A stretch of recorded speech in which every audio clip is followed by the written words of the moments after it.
तो पढ़ाई के साथ युद्ध सीखना बहुत जरूरी है। भाई जीवन में कभी भी युद्ध करना पड़ सकता है। 2 अटेम्प्ट आईएएस का दिए हो गए तो ठीक है, वरना कुछ एंटरप्रेन्योरशिप। आईएएस की, यूपीएससी की परीक्षा, सिविल सेवा की, स्टेट सेंटर मिला के 2 से ज्यादा देना ही नहीं चाहिए। मतलब देने का मतलब यह कि आपने 2 अटेम्प्ट आईएएस का कायदे से दे दिया, हो गया, बहुत अच्छी बात है। नहीं हुआ, उसी वक्त कुछ और शुरू करिए, सिक्योर रहोगे, शांति रहेगी मन में। 2 अटेम्प्ट देने के बाद, उससे पहले कुछ नहीं।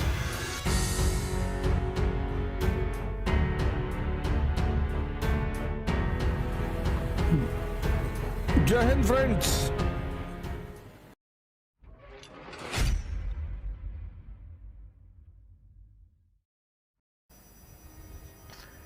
इस देश में 2 चीज का बड़ा नशा है, एक परसेंटेज का, एक नौकरी का।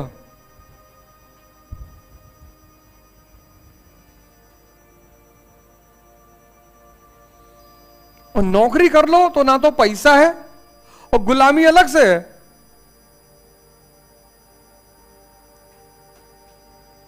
कैपिटलिज्म का पीरियड चल रहा है, पूंजीवाद। 2 अटेम्प्ट आईएएस का दिए हो गए तो ठीक है, वरना कुछ एंटरप्रेन्योरशिप। और जिसके पास अच्छी एजुकेशन है उसके पास फील्ड की कमी है। आईएएस की, यूपीएससी की परीक्षा, सिविल सेवा की, स्टेट सेंटर मिला के 2 से ज्यादा देना ही नहीं चाहिए। मतलब देने का मतलब यह कि आपने 2 अटेम्प्ट आईएएस का कायदे से दे दिया, हो गया, बहुत अच्छी बात है।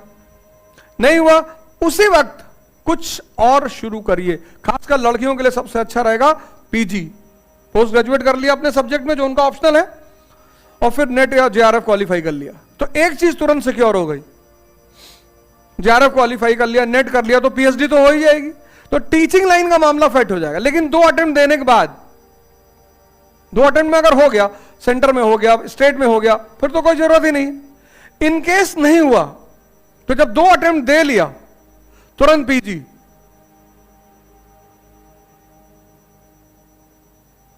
सोशियोलॉजी तुम्हारा ऑप्शनल है, सोशियोलॉजी में पीजी कर लो। अब चूंकि तुमने 2 मेंस लिखा है आईएएस का, तो तुम्हारी तैयारी तो अच्छी यही है, जेआरएफ दे दो। मेंस की तैयारी अच्छी मतलब जेआरएफ निकलेगा। जेआरएफ की उम्र नहीं बची तो नेट निकलेगा, पीएचडी तुम्हारा आसान हो जाएगा। इतने सारे कॉलेज, इतने सारे, फिर तुरंत जॉब ज्वाइन कर लो। इस बीच में अगर अब इस बीच में सिलेक्शन हो गया तो भी बड़ी अच्छी बात है, नहीं तो 40 तक अटेम्प्ट है यूपीपीसीएस का। जॉब करते हुए तैयारी बेहतरीन नहीं है, जब 4-5 अटेम्प्ट दे दोगे तो कुछ पढ़ने को बचेगा। लेकिन सिक्योर रहोगे, शांति रहेगी मन में। ऐसे तुम लोग 2 अटेम्प्ट देने के बाद, उससे पहले कुछ नहीं। 2 अटेम्प्ट देने के बाद, अब दुनिया में एक ये जो भारत में रोग पैदा हुआ, इसने बड़ी तबाही मचाई। एक परसेंटेज का रोग, कल मैंने बताया उस परसेंटेज के रोग ने कैसे जो है कोचिंग माफिया पैदा किए, कैसे नकल जनरेशन पैदा किया। सारे नेताओं ने मिलकर को स्कूल ही खोल डाले, फिर परसेंटेज का ठेका उठाने लगे कि कितना परसेंट, 95 चाहिए, हाँ 50 लगेगा, 80, 75। तो सारी शिक्षा का जो मूल उद्देश्य था वो ध्वस्त हो गया।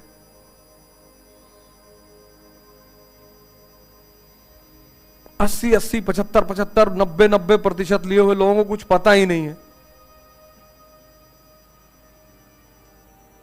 कुछ पता ही नहीं है।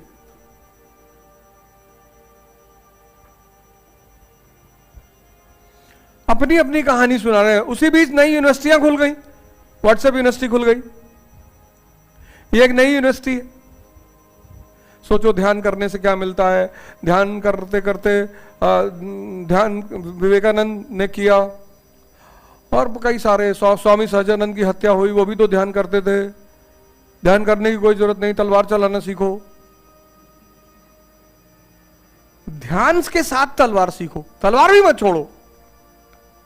यही तो है समुराई जापान का। भाई जीवन में कभी भी युद्ध करना पड़ सकता है, तो पढ़ाई के साथ युद्ध सीखना बहुत जरूरी है।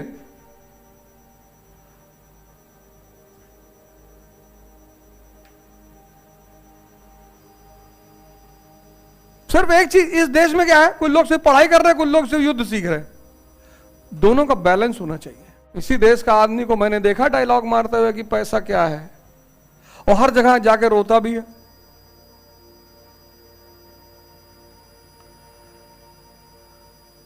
इसी देश के आदमी को मैंने देखा डायलॉग मारते हुए कि पैसा क्या है, लेकिन देने की बारी आ जाता है, भैया किडनी में बहुत दर्द हो रहा था।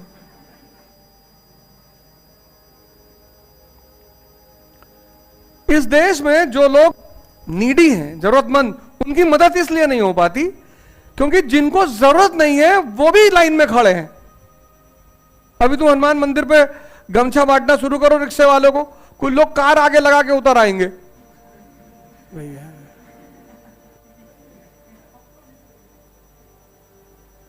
शुद्ध मंगतों का देश है, चाहिए सब कुछ, देना कुछ नहीं है। देने में डायलॉग बाजी, मूर्ति के सामने खड़े हैं, तन मन धन सब अर्पित तुमको।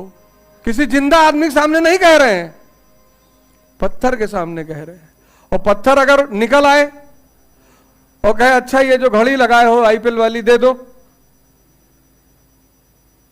तुरंत ये तंत्र मंत्र हो रहा है यहां पे।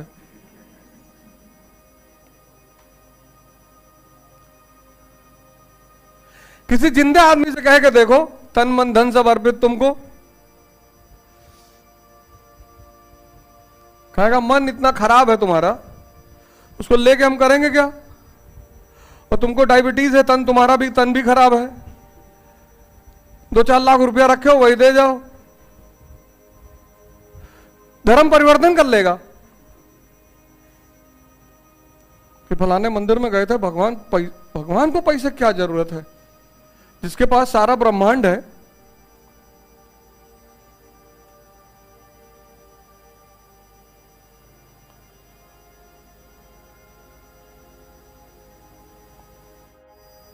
आज तक दुनिया में 5 ऐसे देशों का नाम बताओ जिस पर किसी ने कभी हमला ही नहीं किया।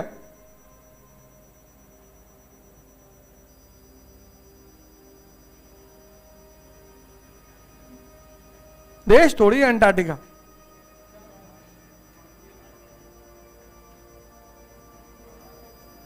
हाँ नहीं, नेपाल पर हमला हुआ है, नेपाल पर हमला हुआ, भूटान पर भी हुआ, भूटान पे कब्जा हुआ। इजराइल देश ही नहीं है।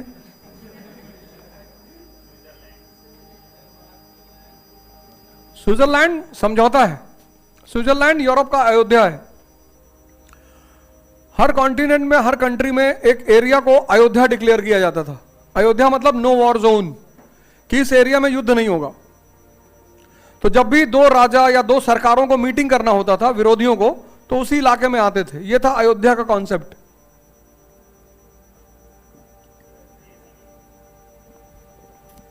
यह अयोध्या का कॉन्सेप्ट था। मंगोलिया पे कभी हमला नहीं हुआ, कभी नहीं हुआ। क्यों? कुछ पाने को है ही नहीं।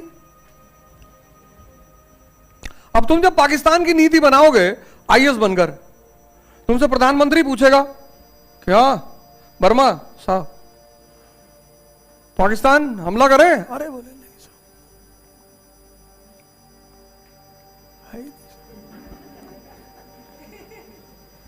नंगे साहब।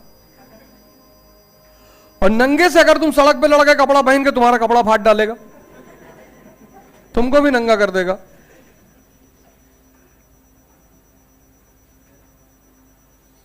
और पहले हमला करोगे, पूरी दुनिया कहेगी बताओ नंगे को मार रहे थे। बताओ अगर सड़क पे कोई नंगा जा रहा, तुम उसको मारो तो तुमको सिंपैथी नहीं मिलेगी, उसको मिलेगी। पूरी दुनिया उसकी तरफ खड़ी हो जाएगी।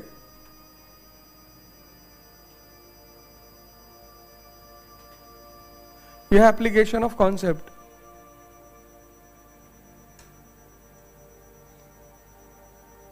ब्राह्मण, जैन, बुद्ध टेंशन पैदा कर रहे थे, अशोक ने धम्म चलाया। हिंदू, मुसलमान, शिया, सुन्नी टेंशन पैदा कर रहे थे, अकबर ने दीन इलाही चलाई। आज भी समाज में टेंशन है। देखो कितना तनाव है, हिंदू, मुस्लिम, दलित, ब्राह्मण, कितना तनाव है। और तनाव तो होगा ही। 1 अरब 50 करोड़ जनसंख्या हो गई। अब वो 545 लोगों को सुकून से राज करना है। नहीं तो ये 1 अरब 50 करोड़ पहुंच जाएंगे पार्लियामेंट कि हमको नौकरी चाहिए। कोई कहेगा अस्पताल नहीं हमारे इलाके में, गांव में। कोई कहेगा हमारे इलाके में बस नहीं चलती है। ये सब पहुंच जाएंगे पार्लियामेंट। तो उन 545 लोगों ने डिसाइड किया कि इनको उलझा दो। ये लो, ब्राह्मणों ने तुम्हारे कान में तेल डाला तो अच्छा, उसी में नाच रहे। सबको एक एक झुंझुना पकड़ा दिया। एक दलित को पकड़ा दिया कि ले, एक ब्राह्मण को पकड़ा दिया, तुम भी ला। तुम किसके वंशज हो जी? परशुराम के। हाँ, हिला कस कस के। क्षत्रियों को पकड़ा दिया, मुसलमानों को पकड़ा दिया, सबको पकड़ा दिया, सब हिला रहे। वो सब बेचारे 545 लोग आराम से संसद में बैठे हैं, कॉफी पी रहे, चाय पी रहे, एक दूसरे का हाल चाल पूछ रहे और सब बड़े। हाँ बड़े, तो तुम्हारी बिटिया लंदन में थी, शादी हो गई उसकी? अच्छा ठीक। सब मस्ती से रह रहे। तुमको क्या लगता है सरकार को ये सब नहीं दिखाई पड़ता? एकदम दिखाई पड़ रहा है। 1 अरब 50 करोड़ इनको मना किया सरकार ने 1970 में, नारा दिया हम दो हमारे दो। 2 बच्चे हैं, मीठी खीर, उस पर झगड़ा कर लिए। और बनराकस खुद तो नाराज है, दूसरे को भड़का रहा है। समाज की इस कुरीति पर कितना प्यार से प्रहार किया गया है। 2 बेटियां उसकी खड़ी, एक बच्चा गोद में लिए कि देखो बच्चा पैदा करने के चक्कर में तीसरा हुआ है इसका, उसको गोद में लिए हुए। खरा ही का प्रधान जी, सचिव जी ही क्या लिखवा रहे हैं, हटवाइए इसको। अपने बच्चे से कह रहा कि बेटा तुम भी वोट मत देना, तुम बड़े तो हो जाओ, तुम भी वोट मत देना प्रधान को। ऐसे बनराकस जैसे हर गांव में है। चप्पल मिल गई, अब जाओ, उतार के जा रहा वहां पे, क्या FIR कराएंगे।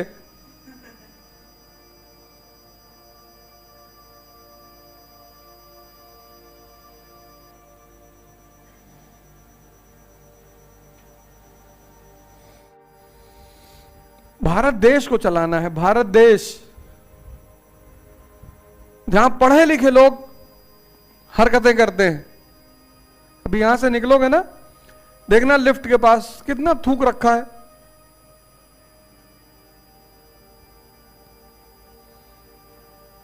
लिफ्ट के दरवाजे में पैर लगा के खड़े रहते हैं, 5 मिनट से पैर लगा के खड़े हैं। सेंसर है, खराब हो जाएगा। अंदर जाओगे और सेंसर फेल कर गया, सीधे नीचे और फिर ऊपर। हम तो खैर इस्तेमाल ही नहीं करते। कल एक साहब मिल गया मुझे 3rd 4th फ्लोर पे, कहे सीढ़ियों से क्यों जाते हैं? हमने कहा बुजुर्ग थोड़ी है तुम्हारी तरह, जो तुम मेहनत करते हो वो खाली थोड़ी जाती है, तुम्हारे शरीर को मजबूत करती है, पसीना बहता है ना। मेवा खाने से ताकत आती तो अंबानी का बेटा खली होता, बॉडी बनी होती भयंकर, उसको खाने की कौन सी कमी है। देखो मुकेश अंबानी जी के बेटे को, पसीना नहीं बह रहा है।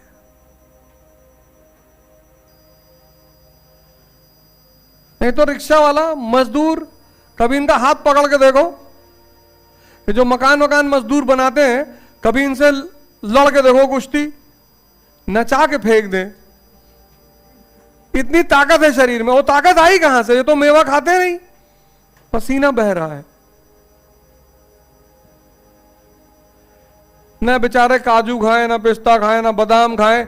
गोश्त भी लाते हैं तो वो जो बचा हुआ होता है।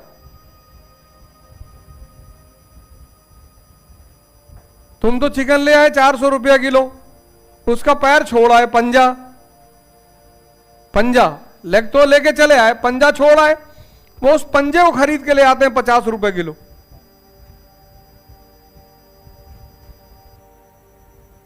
अब इतना पैसा तो है नहीं 400 रुपए किलो चिकन ले ले, दिन भर में 400 कमाया ही है,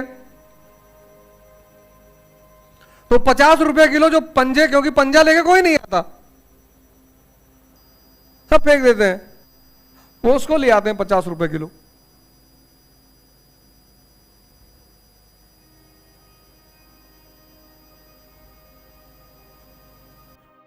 इस देश में ह्यूमैनिटीज पढ़ाई नहीं आती 12th तक, 10th तक जो लोग पढ़ते हैं उनसे कहा जाता है हिस्ट्री पढ़ के कोई नौकरी नहीं पाता, और फिर वही लोग आकर आईएएस की तैयारी करते हैं बिना आधार बिना बेस। साइंस के बच्चे को ह्यूमैनिटीज का अप्रोच ही नहीं पता। तो कुल मिलाकर जब आप ग्रेजुएशन के बाद तैयारी करने जाते हैं तो 2 लाख रुपए फीस का शुद्ध नुकसान होता है बिना बेस। श्री यथार्थ 18 मई से एनसीईआरटी कोर्स शुरू करने जा रही है, 4:30 बजे से लेकर 6:30 बजे शाम। 12 से 15 महीने में आपका पूरा बेसिक्स क्लियर कर दिया जाएगा। जितने भी लोग 12th कर चुके हैं उनके लिए तो बहुत अच्छा अवसर है। 12th के बाद जो ग्रेजुएशन 12th कर चुके हैं, ग्रेजुएशन फर्स्ट ईयर में है, सेकेंड ईयर में, थर्ड ईयर में, उनके लिए बहुत अच्छा अवसर है, बहुत बेहतरीन अवसर है उनके लिए। यहां आकर 4:30 से 6:30 में एनसीईआरटी के इस कोर्स को ज्वाइन करें। और सबसे अच्छी बात क्या है, आपका 12 से 15 महीने के बीच में पूरी एनसीईआरटी कराई जाएगी, जिससे कि जब आप जीएस की कोचिंग ज्वाइन करें तो आपको यह ना पूछना रहे कि इकोनॉमी क्यों पढ़नी चाहिए, हिस्ट्री क्यों पढ़नी चाहिए, ज्योग्राफी क्यों पढ़नी चाहिए। और इस कार्यक्रम को मैं खुद लीड कर रहा हूं, मेरे नेतृत्व में यह कार्यक्रम चलेगा यहाँ पर श्री यथार्थ 4:30 बजे से 6:30। Thank you.